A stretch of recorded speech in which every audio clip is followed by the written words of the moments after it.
and available to view if any are interested at the council's website. Christine, can I ask IT colleagues to start the recording? Okay, Christine, do you want to call this header and any apologies? Yes, thanks, Chair, and good morning, members. I have Councillor Douglas Reid. Yeah. Councillor Jim McMahon. Yeah, thanks. Councillor John McFadden. Good morning. Councillor McFadden. Oh, hello, yes. Yeah. Councillor Elaine Cowan. Here. I have an apology from Councillor Maureen Mackay. Councillor Ian Linton. Here. It's there. Councillor Graham Barton. Yep, here. Councillor Barry Douglas. No, not yet. Councillor Neil Ingram. Here, thanks. Councillor Claire Maitland. Here, thank you. No. Councillor Maitland, can you hear us this morning? No, come back to Councillor Maitland.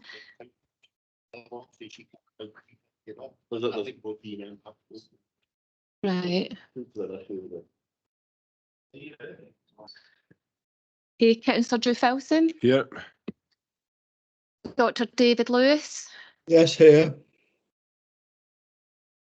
So David, I know we can see you. I think we're maybe having issues with Bob.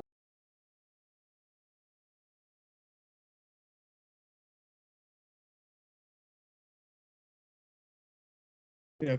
Can you hear me? Norman Watt, Jackie Livingston. Jackie, I'm yeah, here. I know you're Yes, there as I'm here. well. We'll just ask IT colleagues if they can maybe have a look at the issue with the microphone and the sound. Thanks, Chair.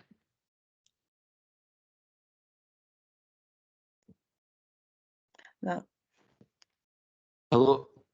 And this joined us remotely. Could they speak? Can you hear us? Ian, do you want to say hello? Testing, 1, 2, 3, Douglas. Yeah. Right, we can hear you. Joe, you want to?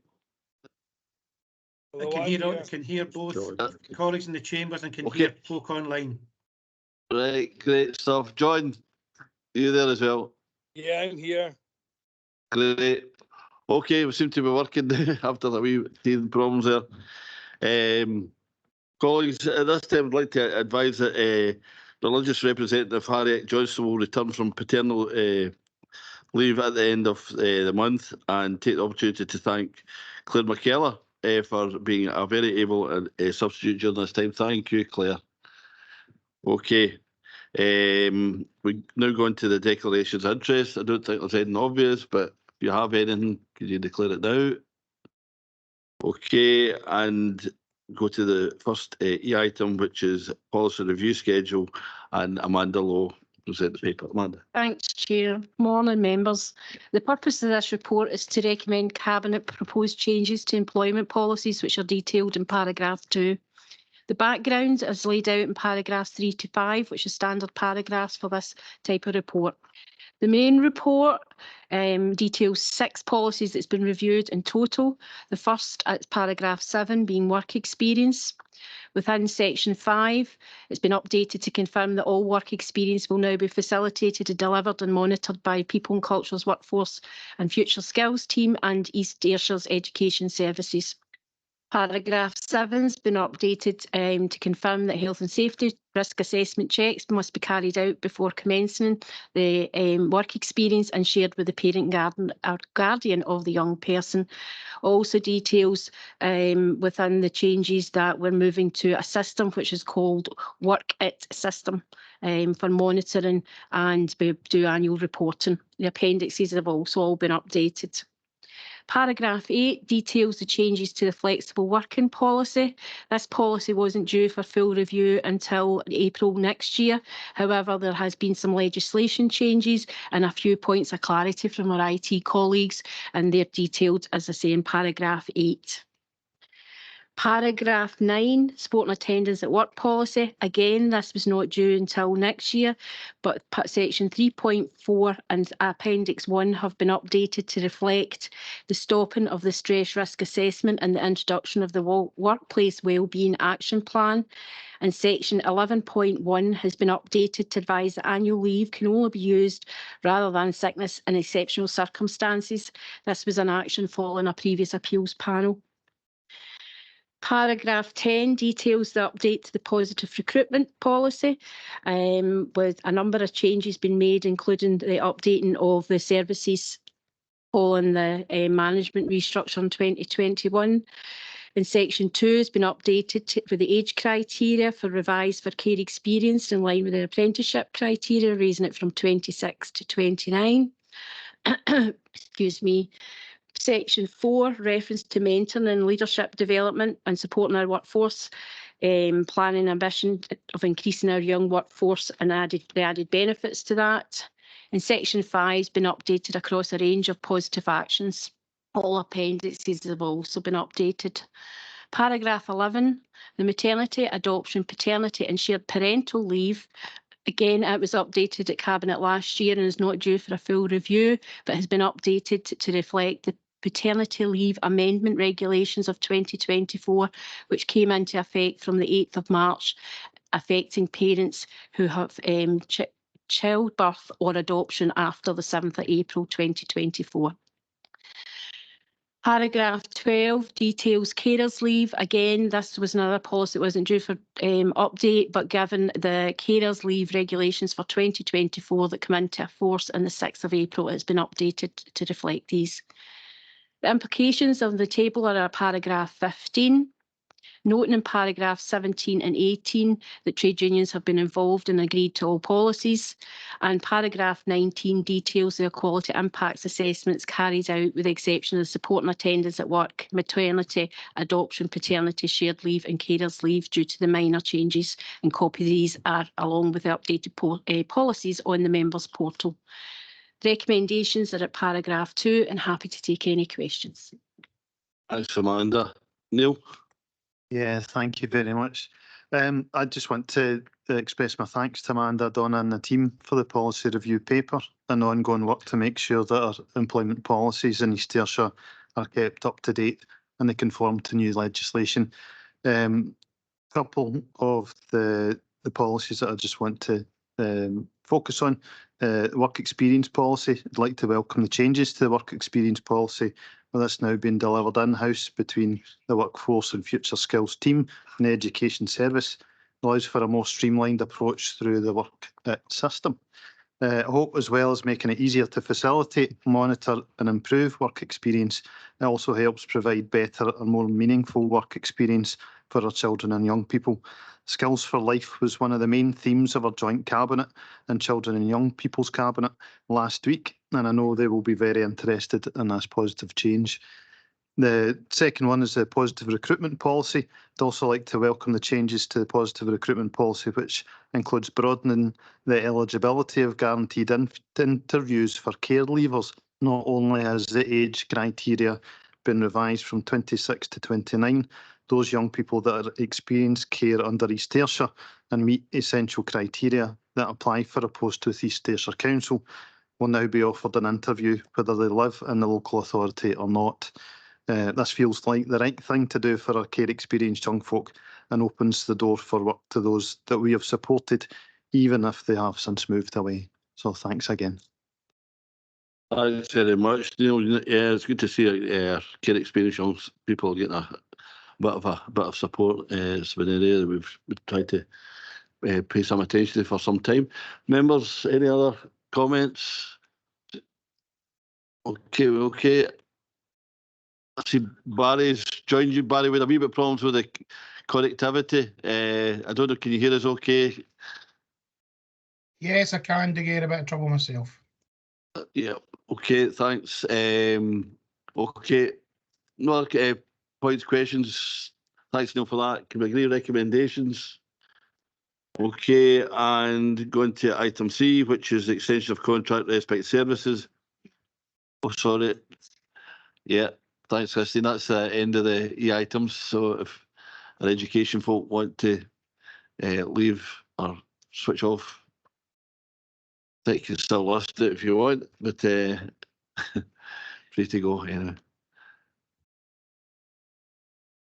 Okay, now go to item 3, which is the extension of contract respite services, and Mary Gribben will give us this report. Thanks, Chair and members. This report is in regards to a request for extension to our respite services currently being delivered by the Elms.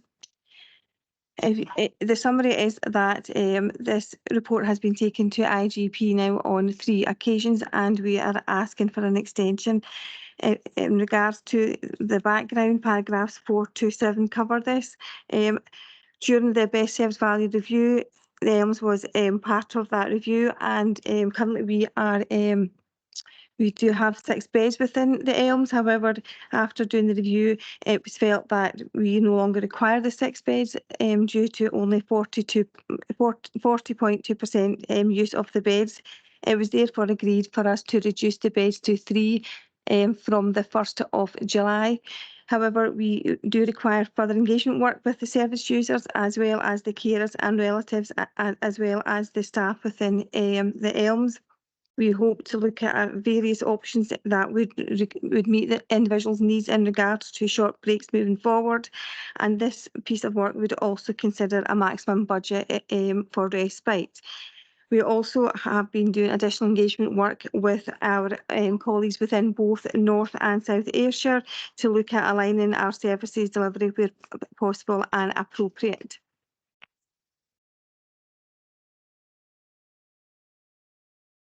In reducing the beds to 3, we will have a saving of £72,000. But as I say, we continue having to do a lot of work in regards to taking this forward.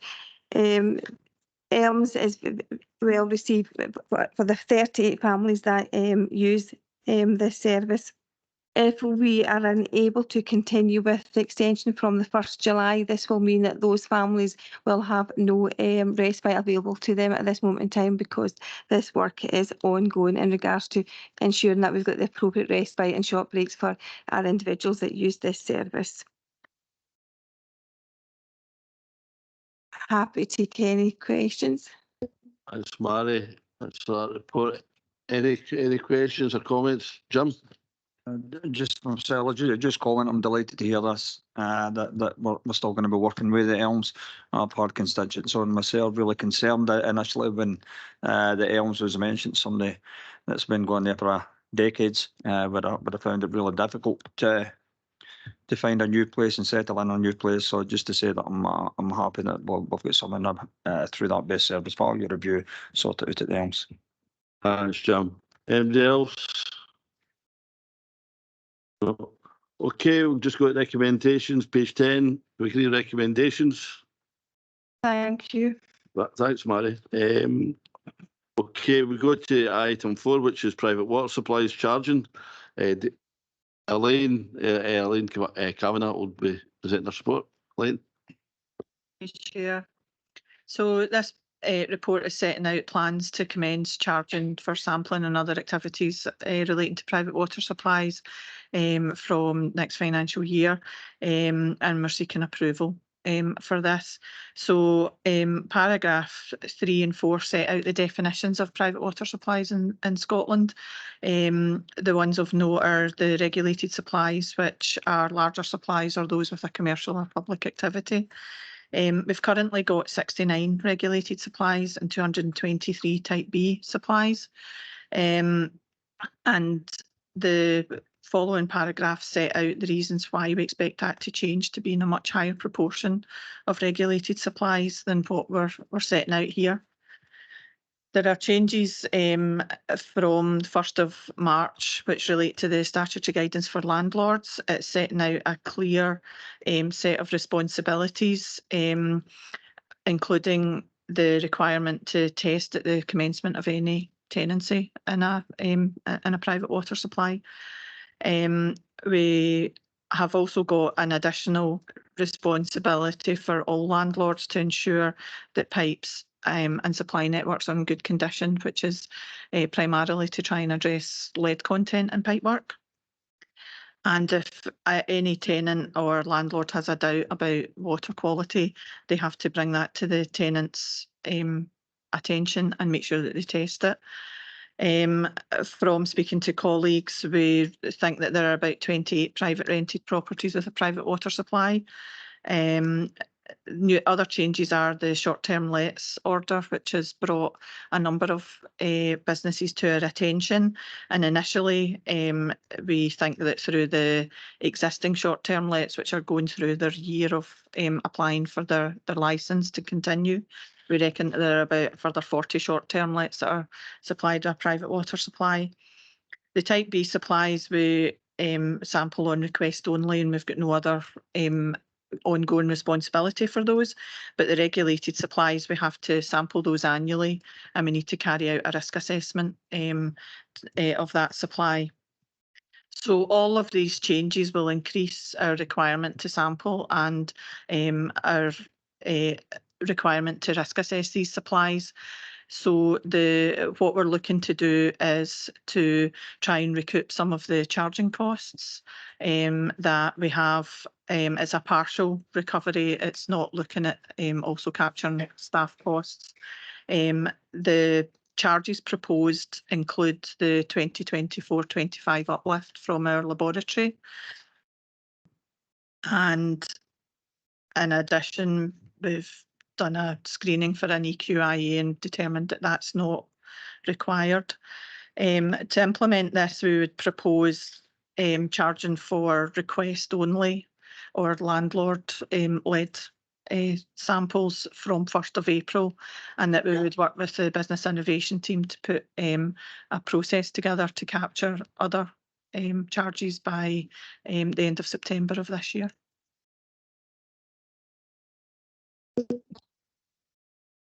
Yeah, any questions in the? I mean, I'm just so what in terms of the charging regime will not be enough to cover the additional costs, or will it? Or? It will cover our additional laboratory costs, which are quite significant. We've worked out the charges based on the unit costs for each of the analysis suites. It won't cover things like mileage and things like that. It's putting additional pressure on our own staff. An additional pressure on the service, But we can review that in future years. This is just an attempt to make sure that we're not finding ourselves incurring significant extra costs through our contract with our laboratory. I'm tempted to say it'll not wash its face, but maybe the wrong point. Okay, but still additional pressure for the government onto us, and I think we just maybe note that. But thanks for the report. Any other questions or comments, MD? No. Okay, thanks, Elaine, for the report. Can we agree on recommendations, page 14? Okay, and item 5, corporate procurement strategy 24-25. David. Thanks, Chair. Good morning, members. As members will be aware, the current statutory framework requires each public contracting authority to produce an annual strategy statement along the lines of this one, setting out how, as an organisation, we will address our procurement duties and obligations, but more than that, a bit more ambition, how we will utilise procurement and our procurement arrangements and working within the regs to deliver the maximum benefits. It very much is about not minimum compliance with rules. Is very much about maximising the benefits that can be achieved to the organisation or any similar organisation by getting it right and doing it right at all stages of that procurement process. The key word in here is corporate. It's produced in my name. It's developed this report by the procurement manager and the procurement team, and it reflects their activities, but it's not just the activities in tendering contracts, it's the activities in supporting client services to manage those contracts and then to develop commodity strategies and relevant specifications for the next wave of tender. I'll keep it for the councillor conversation that was agreed. We would do a session in procurement that's in the process of being arranged, but the bounty's been claimed, and I have found a copy of the old procurement journey diagram that we used to rely on quite heavily to explain procurement to interested parties. And the key thing about that is I was going to say it's like a map of the London Underground, but it's not actually that complicated. It's more like a map of the Glasgow Underground because it's a big circle, and that's the key point. It's not about progression forward. It is about building on each round of contracts. It is about maximising the learning. It's about improving them as you go. It's about taking the learning from that, feeding it into the commodity strategy, feeding it into the next specification, and having a better contract if there's room for improvement next time round. So it absolutely is about continuous improvement, and continuous improvement is something we're familiar with because that's also been a statutory duty in the council since 2003.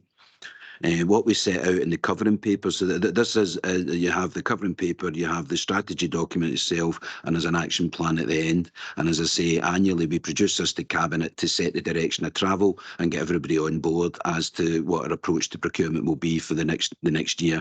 There is an element of looking back, and we'll come to the figures shortly, but you'll see that the figures reported are actually 22-23. That's because there's a lot of work to be done at the National Centre to filter through the Spikes Cavell and produce the annual spend reports, and then we have to do further work to break that down into more localised information, which I'll also cover shortly.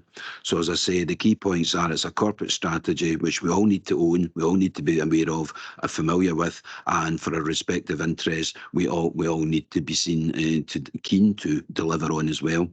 In terms of the covering paper, we simply set out in the background section there what is relatively the statutory framework, and it has devolved. So pre-Brexit, you had the UK regs, which reflected then the EU body of legislation and procurement, and then you had the Scottish version of that, which is the 2014 regs. I think I sat here and said this last year, but it is still a work in progress in terms of the next round of UK regs. I think they're quite far advanced, but I don't know that they're actually out there yet, as in and being adopted. And what will happen is once the UK Parliament, and I don't think they're going for wholesale change, so the post-Brexit regulations put forward by the UK government won't be radically different, but they will introduce some changes given the legislative flexibility following the exit from the EU. And then Scottish Government will review the 2014 Reg Act and subsequent regulations under the 2014 Act there at paragraph 3, and we'll have a fresh statutory framework. It won't be radically different, but hopefully we'll have that, and that will be reflected in next year's strategy. As we touch on elsewhere here, where developments arise during the year, then we try and reflect that and modify the strategy accordingly.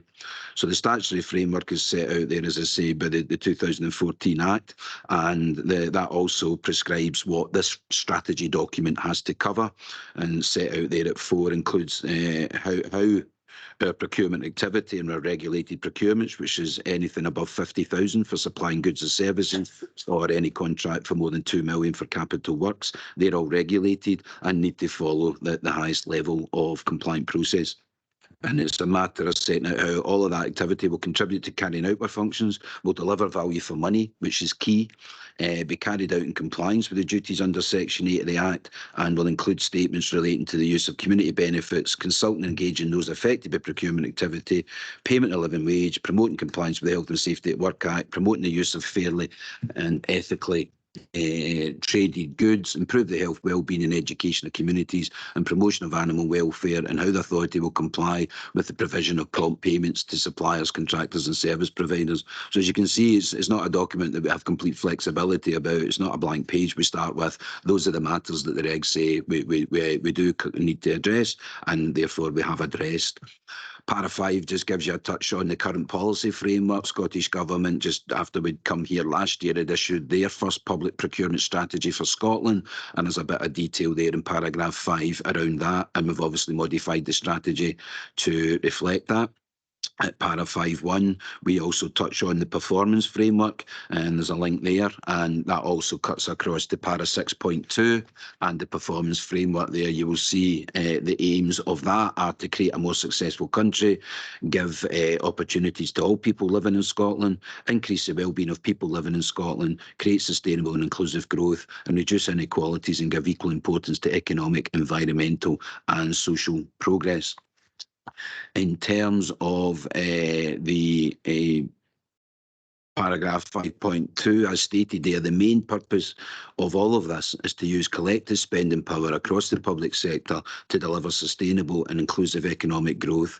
It isn't just about cheapest, it isn't just about value for money, that's part of it, but it's also trying to obtain value for money while maximising the benefits, not just to the council of best spend, but also to the local economy by seeking to engage and include local businesses, local suppliers, wherever it's feasibly and competent to do so, but always, I'm afraid, always within the rules. In that regard, we also at paragraph 6 set out some of the specific reviews. I won't some of the specific revisions we've made since last year's strategy. So it has a certain form, and in each year we tailor it and review it and revise it to take account of developments within the year. So that's essentially your governance framework. So you've got the statutory framework, the policy framework, the performance framework, and then our own governance framework, which is not only do we need to comply with the external rules and regulations, we need to comply with our internal governance requirements in terms of the financial regulations and the standing orders relating to contracts, such as, for a simple example, the earlier report there seeking authority to extend or negotiate the ELMS contract for respite care services. That was here because of the council's standing orders to have that decision taken at the appropriate level. The strategies, we said, the performance strategies set out at 6.2.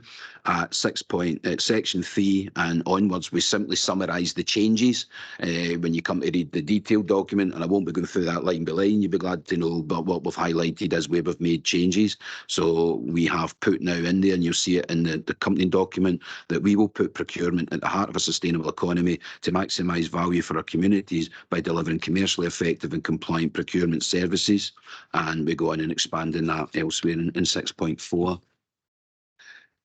We also highlight the change made there to objective 2 in section 5, which is always just trying to absolutely include and reference to economic growth and sustainability. Everything colleagues in those services are trying to do is reflected front and centre in the council's corporate procurement strategy, because we do work hand in glove with colleagues there in matters such as the supplier development programme, where we jointly hold, we attend the national Meet the Buyer events, but we also hold at least one annually. In terms of the nub of this and what's usually most of interest, then it's section 6, where we set out there, and it's at page 38 in terms of the information.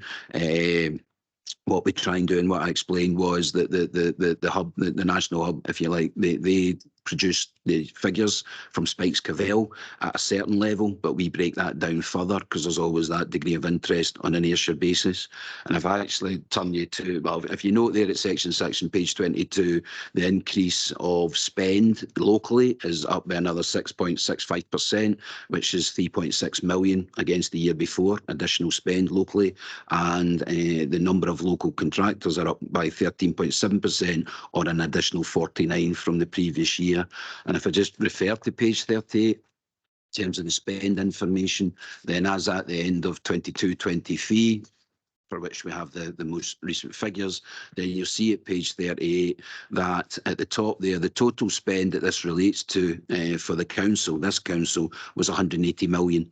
And of that 180 million, almost a third, nearly 60 million, was spent locally. And that takes account of the whole range of contracts, big construction ones, supplies and services and everything in between. The bulk of that, you'll see, was 36 million and a bit that was spent with businesses within East Ayrshire postcode. And that's a 260 local suppliers from an East Ayrshire postcode.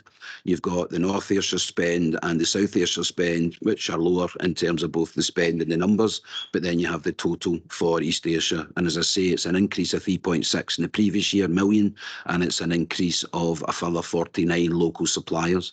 So it's all always an improving picture, and we continue to work and engage to maximise that. So it's not just about words and lofty ambitions, it's actually about being able to demonstrate that there is continuing progress and a continuing increase in the reach of our spend at a local level and the benefit. That also doesn't reflect if you have national companies. If you have national companies who maybe bid for contracts from their head office, then that's where the contract's awarded to. So if I better not, I always forget, I better not give anyone a free advert. If a company bids from Birmingham, but they're going to supply materials through a local outlet, then that wouldn't necessarily count. So that's a minimum picture, and there will be other instances where we're dealing with bigger businesses, and as I say, the way they choose to contract means that there's extra local benefit that we can't legitimately claim because notionally the contract is with a business in England, albeit it's been fulfilled and performed locally.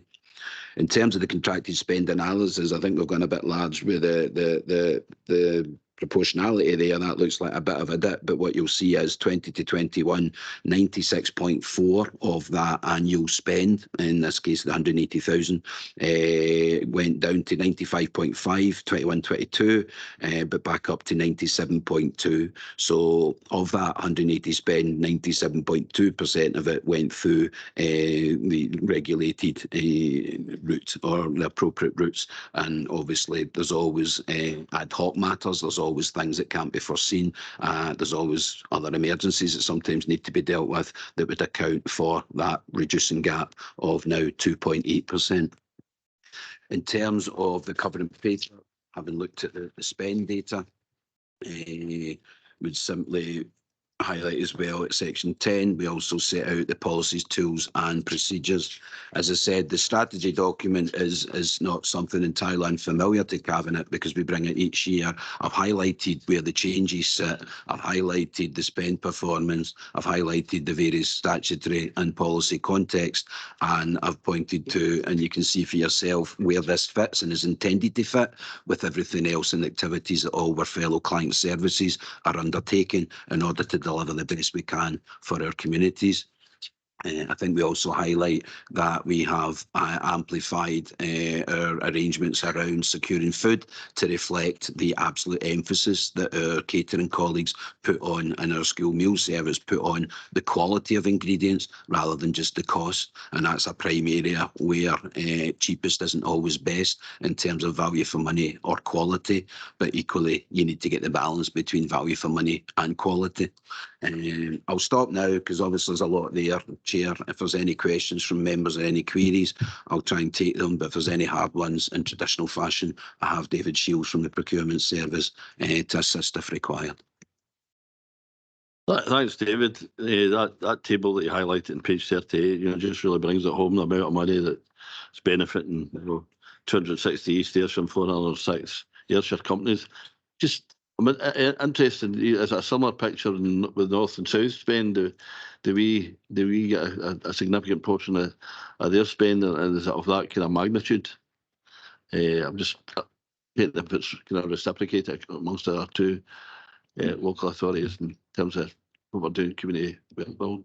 That's one of those harder questions, Chair, because I'm not sure. I don't know if David knows that, or we'll find out and circulate that. Obviously, we try and give the Ayrshire position, but I haven't seen, and I don't have in front of me either of North or South, but I will have next year. I don't know, David, are we citing any of that? No. What we can do is, just for members' interest, we can go and have a look at what our neighbours are reporting, because should be putting up similar papers to their cabinets or panels, and it's an interesting point. So we'll go and have a look at that and produce something to Cabinet members afterwards for your interest, just in terms of what the alternative scenarios look like at North and South. Just it should be of interest to clients as well. Thanks. I know the intentions there, and we're trying to work collaboratively across here. So that was burning out in the figures, David. Yeah, through you, Chair, just to kind of summarise, David's kind of captured that, but through the Community Wealth Building Commission, we will pull together a report ultimately that will set out the spend in Ayrshire from businesses, and the kind of capture of the table and page 38 will be replicated for each of the councils. So there will be a total spend for businesses within each of the areas. So it does kind of capture. This tells a story of East Ayrshire, but when you look at for our spend, but when you look at what's spent and what from North and South from East Ayrshire businesses, and vice versa, you'll see a bigger spend demand within the area. Thanks, Dave. I think David Mitchell mentioned the food sector, and I think it would be good to see that broken down to the various sectors if that information's there.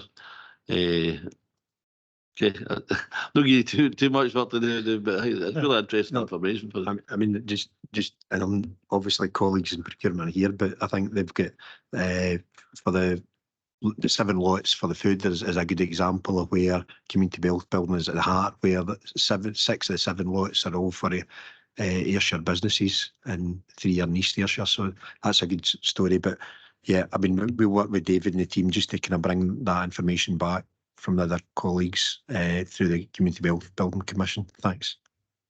Thanks, David. Anyone else? Eddie? I just think it really is, important to see the different sectors. I would perceive that there's likely a high proportion of it in care.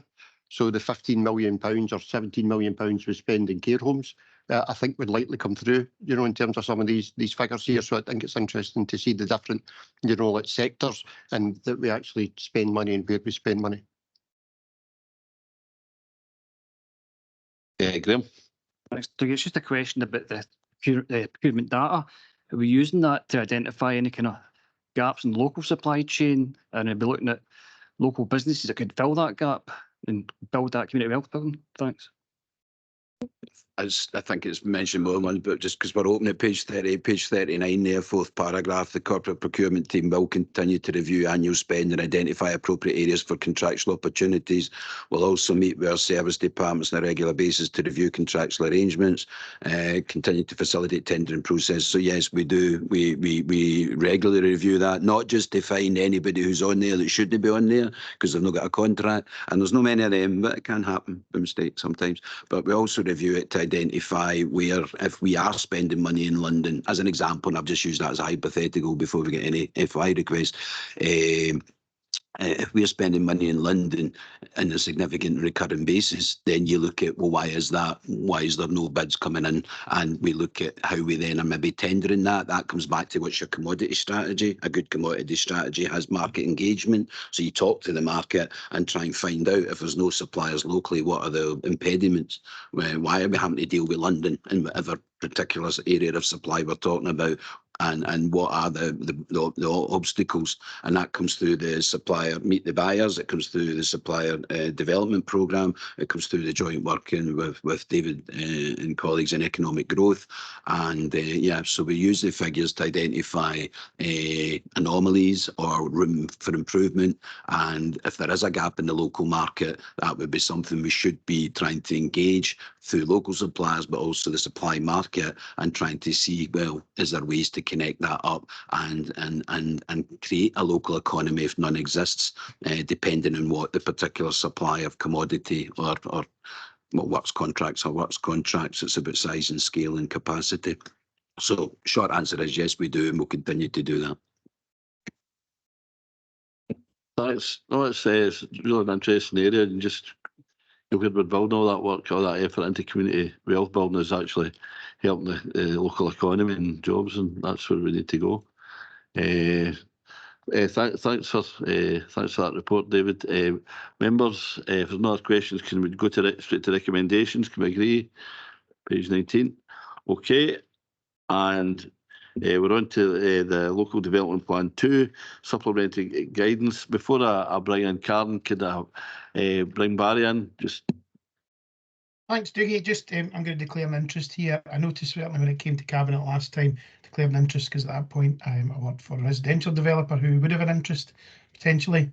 Whilst I don't work in that sector anymore, I work in the renewable energy sector. I think it's probably best that I declare an interest. Whilst we don't have anything active, any projects active in East Ayrshire at this stage, that could change in the future. So I'll nip out at this stage if that's okay. Thanks. Okay, thank you. Christine's got a note of that. Thanks very much, and we'll tell you how we come to the end of that discussion, that item. Councillor Douglas, if you want to just leave completely, and I'll phone you once we're finished this item, if that's okay. That'll be perfect. Thank you. That's what I was trying to say, Christine. Sorry. Oh, okay. Okay, Karen, over to you. Thanks, Chair. The purpose of this report is to present to Cabinet 4 pieces of supplementary guidance, which, when adopted, will support the policies and implementation of East Ayrshire Local Development Plan 2. There are 7 recommendations set out for you in paragraph 2. East Ayrshire LDP 2, as modified, was approved by Council on the 22nd of February 2024, and it's now been submitted to Scottish Ministers for final approval. The Planning Scotland Act 2006 introduced a legislative provision to produce statutory supplementary guidance which can sit alongside the development plan and be given equal weight in decision making. LDP2 lists a number of pieces of supplementary guidance that will be produced and adopted to sit alongside the plan itself, and this paper presents the first tranche of documents for consideration, them being affordable housing, financial guarantees, the dark sky park lighting guidance and developer contributions. And drafts of these were previously approved by Cabinet on the 1st of June 2022 and consulted on between June and July 2022. And the comments we received are set out in the appendices. As a result of the comments and the examination process of the plan itself, minor changes are proposed to 3 pieces of the supplementary guidance. For financial guarantees in the Dark Sky Park, these involve improvements in terms of clarity and updates in terms of the transition of policy from Scottish planning policy to National Planning Framework 4. In terms of the affordable housing supplementary guidance, the guidance continues to state that on-site provision of affordable housing is the Council's preferred method for delivery, and this is in accord with Policy Res 2 of the plan itself. However, it now clarifies that the preference is for this to be secured through the units being built by the developer and then subsequently transferred to the council or a registered social landlord to manage or let. And the previous position was that it was the preference for sufficient service land to be given to the council to develop the required number of units on. So this change has been made in consultation with housing services and is reflective of the current position on how affordable housing can be most efficiently secured and delivered. We don't deem this to be a substantive amendment that would require further round of consultation because it's just set out as a preference in the guidance, not a requirement. So in terms of the developer contributions guidance, we've got more substantial changes in that, and given the importance of developer contributions in helping to embed an infrastructure first approach to development, we've revisited the draft in detail to ensure it's up to date and fit for purpose. And as a result, we're proposing several changes to the previous draft that was consulted on, most notably being the removal of the £8,000 cap on contributions. So we've benchmarked that against other planning authorities and it's standard practice to not have a cap. We've also got a change to the way in which education requirements are calculated. Working with our colleagues in education and F&PM, it's become apparent that the Scottish Futures Trust metrics, which were used in the previous draft and fundamental to calculating the contribution, are really not reflective at all of current construction costs. So we've removed those from the calculation and instead arrived at a metric using the costs that we're actually experiencing on our capital builds at the moment. We've also added in information in terms of transport infrastructure, which the examination report concluded should be added in. So on the basis that those changes are substantive, we're going to go back out for another period of consultation to give interested parties an opportunity to comment. And should that be agreed at Cabinet today, we'll start that on the 5th of April for a period of 4 weeks. So our next steps are to proceed to adoption for 3 of those items of supplementary guidance and then consultation on the developer contributions and thereafter hopefully proceeding to adoption as set out in the recommendations in paragraph 2. And I'm happy to take any questions. Thank you, Chair. So, thanks, Karen. Can I maybe just touch upon the affordable housing element of it? And, you know, I don't have any real problem with, you know, building directly for the RSLs or ourselves, but I'm just concerned about the quality of the housing because what I've noticed previously, when with previous handovers, and members will maybe been at the former college site, and I think there was one in Auchinleigh as well, where the actual socially rented or council houses were built to a higher standard than the other houses on site. You know, so I'm just hoping if we do this part of the policy that we will continue to maintain high standards and meet the Scottish quality housing standard. Just look for that kind of reassurance.